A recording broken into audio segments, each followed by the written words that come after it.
Welcome to my YouTube channel Madni Talimat. Please subscribe and press the bell icon for more videos. بسم اللہ الرحمن الرحیم۔ معزز سامعین کرام، بہت سارے دوستوں نے، ماؤں بہنوں بیٹیوں نے مجھے واٹس ایپ پر میسج کیا کہ بھائی ہمیں صلاۃ التوبہ کا طریقہ بتائیں کہ اس کا طریقہ کیا ہے، کس طرح یہ نماز ادا کرنی ہے، اس کا وقت کون سا ہے، اس کی کتنی رکعتیں پڑھنی چاہیے، اس میں صورتیں کون سی پڑھنی چاہیے اور اس کی نیت کیسے کرنی چاہیے۔ تو میں نے سوچا اس پر ضرور ویڈیو بنانی چاہیے تاکہ لوگوں کی رہنمائی ہو سکے۔ تو آج کی اس ویڈیو میں آپ کو صلاۃ التوبہ کا مکمل طریقہ بتاؤں گا۔ آپ سے ریکویسٹ ہے ویڈیو پوری دیکھیے۔ ویڈیو اچھی لگے تو اپنے دوستوں کے ساتھ ضرور شیئر کیجیے گا تاکہ آپ کے لیے بھی یہ ذریعہ نجات بنے اور میرے لیے بھی یہ ذریعہ نجات بنے۔ فی زمانہ ہم اگر کسی کو کہتے ہیں نا کہ یار توبہ کر لو، گناہوں کی زندگی سے نکل آؤ، نیکی کی طرف آؤ، تو ایک کثیر تعداد ایسے لوگوں کی موجود ہے کہ جو فوراً دل ہی دل میں کہتے ہیں کہ ابھی تو میں جوان ہوں، ابھی تو بڑی عمر پڑی ہوئی ہے، ابھی تو میرا لڑک پن ہے، ابھی تو جوانی ہے، ابھی تو میں نے بوڑھا ہونا ہے، ابھی تو میں نے شادی کرنی ہے۔ تو وہ گناہوں سے توبہ میں تاخیر کرتا رہتا ہے، گناہوں میں توبہ سے تاخیر کرتا رہتا ہے، اور اس طرح وہ گناہ کرتے کرتے اس کی دلدل میں پھنستا جاتا ہے۔ اور پھر بعد میں کئی مرتبہ ایسا ہوتا ہے کہ وہ نکلنے کی کوشش بھی کرتا ہے لیکن موقع نہیں مل پاتا۔ یاد رکھیں، گناہوں سے توبہ کرنے میں تاخیر کرنے والے کی مثال اس ناسمجھ اور نادان اور احمق انسان کی طرح ہے جس کے گھر میں کوئی ایسا درخت اگائے کہ جس کی جڑیں بنیادوں کو خراب کر دیتی ہیں، مکان کی دیواروں میں دراڑیں ڈال دیتی ہیں اور مکان گرنے کا خدشہ پیدا ہو جاتا ہے۔ اب کسی کے گھر میں ایسا درخت اگائے اور کوئی سمجھدار انسان اسے کہے کہ ایسا کرو، اس درخت کو اکھاڑ لو، اس کی جڑیں مضبوط ہو جائیں گی، مضبوط ہونے سے پہلے اس درخت کو اکھاڑ لو، اور آگے سے وہ ناسمجھ انسان کہے کہ ابھی تو میں کمزور ہوں اور یہ درخت بڑا مضبوط ہے، تو میں انشاءاللہ آگے کوئی 2-3 سال بعد اس درخت کو اکھاڑ لوں گا۔ تو وہ کتنا احمق اور نادان انسان ہے جو ایسی بات کر رہا ہے۔ او بھائی، 2-3 سال بعد تو اسے کیسے اکھاڑے گا؟ یہ تو اور مضبوط ہو جائے گا۔ جو ابھی مضبوط ہے تو 3 سال بعد تو اس کی جڑیں اور گہری ہو جائیں گی، اور مضبوط ہو جائیں گی، اور ہو سکتا ہے 2-3 سال تک یہ تیرے گھر کی وہ بنیادیں اکھیڑ دے اور تیرے گھر کی دیواروں میں دراڑیں پڑ جائیں۔ تو آج کیوں نہیں اس کو اکھاڑتا؟ 2-3 سال 10 سال بعد تو اور کمزور ہو جائے گا اور یہ درخت اور مضبوط ہو جائے گا۔ بالکل اسی طرح گناہوں سے توبہ کرنے والے جو تاخیر کرتے ہیں توبہ کرنے میں، ان کی مثال بھی اسی طرح ہے۔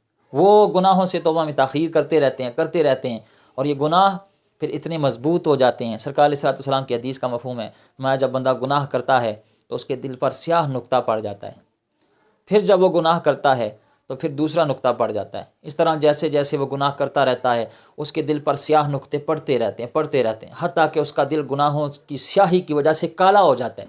پھر وہ مقام آتا ہے کہ پھر اسے گناہ اور نیکی کی سمجھ نہیں آتی، پھر اسے اچھے برے کی تمیز نہیں رہتی۔ یہ جو لوگ شکوہ کرتے ہیں نا کہ مجھے نماز میں سکون نہیں ملتا، میں استغفار پڑھتا ہوں سکون نہیں ملتا، مجھے وہ تہجد کے وقت اٹھنے کی توفیق نہیں ملتی، میں کسی دینی محفل میں بیٹھوں تو دل نہیں لگتا، یہ اصل مسئلہ یہ ہے کہ دل گناہوں کی وجہ سے کالا ہو چکا ہے۔ تو اس سیاہی کو مٹانے کے لیے ایک راستہ ہے توبہ کا، واپس اللہ کی طرف آنے کا، رجوع الی اللہ کا۔ تو گناہوں میں تاخیر نہ کریں۔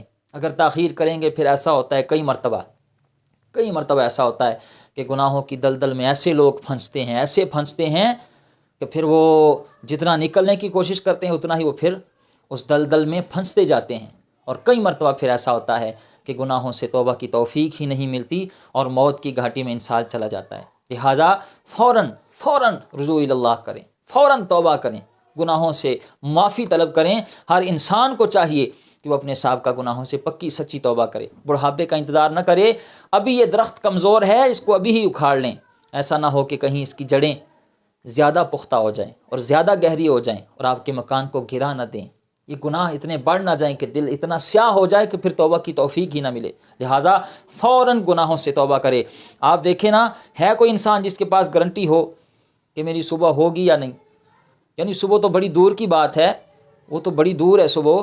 آپ میں سے کوئی ہے یا میرے پاس کوئی گارنٹی ہے کہ جو میں نے ابھی سانس لیا ہے تو یہ باہر نکلے گا؟ اس کی کسی کے پاس گارنٹی ہے؟ یہ جو باہر سانس نکلا ہے یہ اندر جا سکے گا؟ یہ تو اللہ تعالیٰ جب وقت ہوگا تو پھر اندر کا سانس اندر ہی رہ جائے گا اور باہر کا باہر ہی رہ جائے گا۔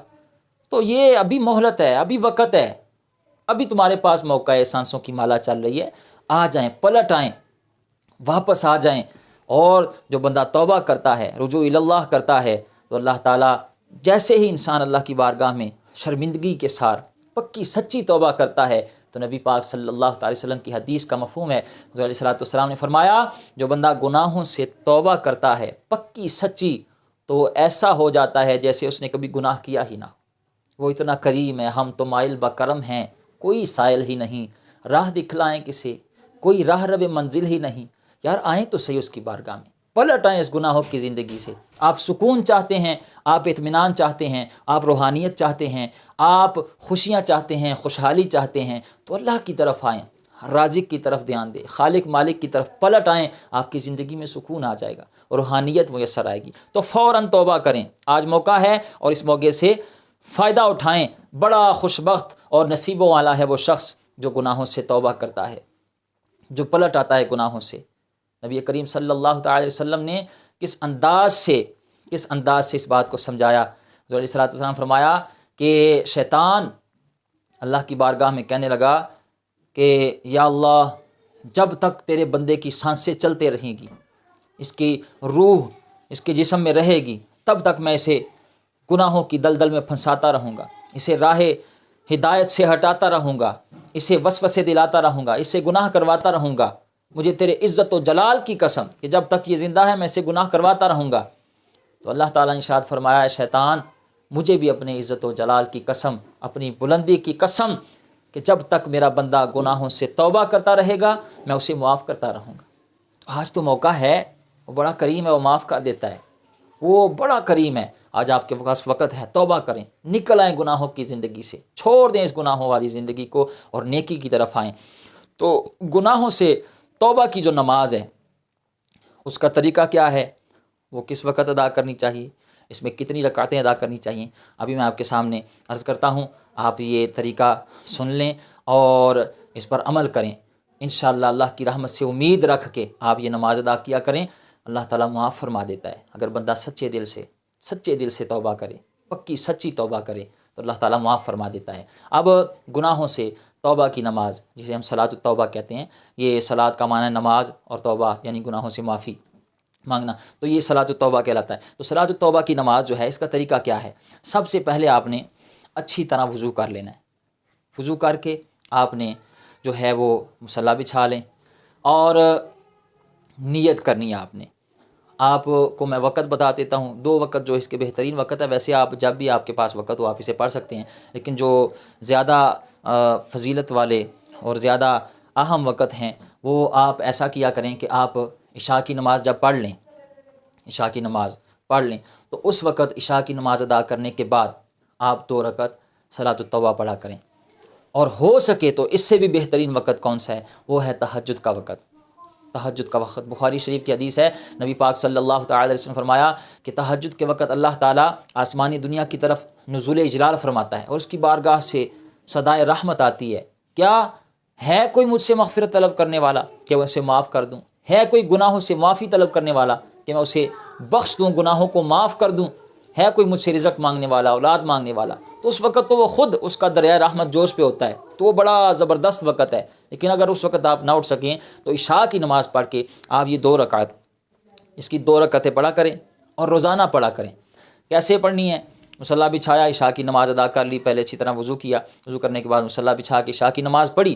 عشاء کی نماز پڑھنے کے بعد آپ نے نیت کرنی ہے 2 رکعت صلاۃ التوبہ، پڑھتی ہوں منہ طرف کعبہ شریف، اللہ اکبر، یہ نیت باندھ کے آپ نے تکبیرہ تحریمہ کہہ کے آپ نیت کر لینی ہے۔ پہلے آپ نے پڑھنی ہے ثنا، سبحانک اللہم و بحمدک و تبارک اسمک و تعالی جدک و لا الہ غیرک۔ اس کے بعد آپ نے تعوذ اور تسمیہ یعنی اعوذ باللہ من الشیطان الرجیم بسم اللہ الرحمن الرحیم، پھر آپ نے آگے سورہ فاتحہ پڑھنی ہے اور پھر آپ نے جو بھی صورت آپ کو یاد ہو وہ صورت آپ پڑھ لیں۔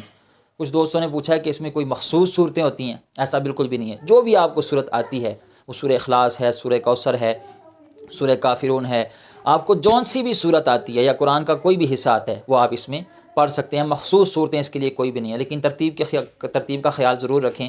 پہلے جو آپ نے صورت پڑھی ہے، مثال کے طور پر آپ نے صورت پڑھی ہے قل یا ایھا الکافرون، تو پھر اس سے اگلی صورت اگلی رکعت میں پڑھیں، یعنی قل یا ایھا الکافرون کے بعد اذا جاء نصر اللہ والفتح وہ آتی ہے، یا تبت یدا ابی لہب وتب وہ صورت آتی ہے، یا سورہ اخلاص آتی ہے، سورہ فلق، سورہ ناس آتی ہے، یعنی پہلے والی صورت جو آپ نے پڑھی ہے پہلی رکعت میں، اس سے پھر آگے والی صورت پڑھا کریں۔ یہ ہر نماز میں یہ ترتیب کا خیال ضرور رکھا کریں۔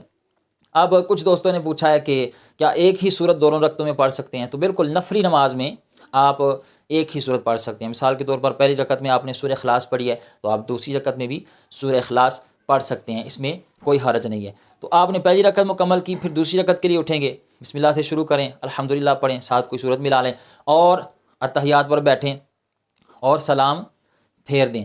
سلام پھیرنے کے بعد اب دعا کرنی ہے۔ دعا میں آپ نے کیا کرنا ہے؟ اپنے سابقہ گناہوں پر آپ نے شرمندگی کا اظہار کرتے ہوئے اللہ سے معافی مانگنی ہے کہ یا اللہ مجھ سے گناہ ہو گئے، مجھ سے غلطیاں ہو گئیں، میں کر بیٹھا ہوں، اور مالک تو کریم ہے، تو معاف کرنے والا ہے، اب تیری بارگاہ میں التجائے مالک اندھا میں نہیں کروں گا، یا اللہ نہیں کروں گا۔ اور اگر آپ اس طرح سے مانگے نا، جو میں آپ کو طریقہ بتانے لگا ہوں، تو آپ لطف لیں گے۔ اگر آنکھوں سے آنسو آ جائے نا مانگتے ہوئے، تو اس دعا کا مزہ ہی اپنا ہے۔ میں آپ کو ایک مثال دیتا ہوں، آپ کا ایمان تازہ ہوگا۔ جو صاحب اولاد ہیں دیکھنے والوں میں سے، جن کو اللہ نے اولاد دی ہوئی ہے، آپ کا بیٹا یا بیٹی آپ سے کوئی چیز مانگے کہ ابو جی مجھے یہ فلاں سائیکل خرید دیں، مجھے موٹر سائیکل خرید دیں، اور آپ اسے کہیں گے ٹھیک ہے بیٹا خرید دیتا ہوں، لے لیتا ہوں، پھر وہ دوسرے دن کہے ابا جی لے دیو، تو پھر آپ کہتے ہیں پتر لے دینا ٹھیک ہے۔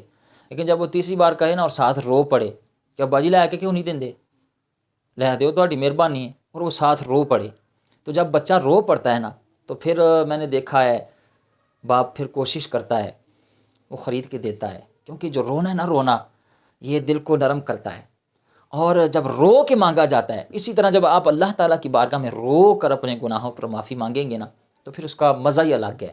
وہ پنجابی میں سرائکی میں شاید کہتے ہیں کہ چس آ جائے گی آپ کو، اور دلی سکون محسوس ہوگا۔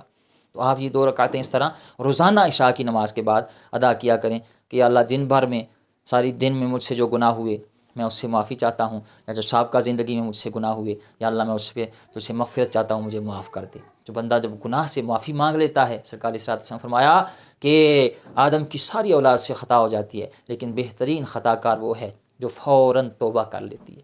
امید ہے آپ بات سمجھ گئے ہوں گے۔ مجھے بھی دعا میں یاد رکھیے گا۔ ویڈیو اچھی لگی ہو تو چینل کو سبسکرائب کیجیے گا، اور اس ویڈیو کو اپنے دوستوں کے ساتھ ضرور شیئر کیجیے گا۔ آمین بجاہ نبی الامین۔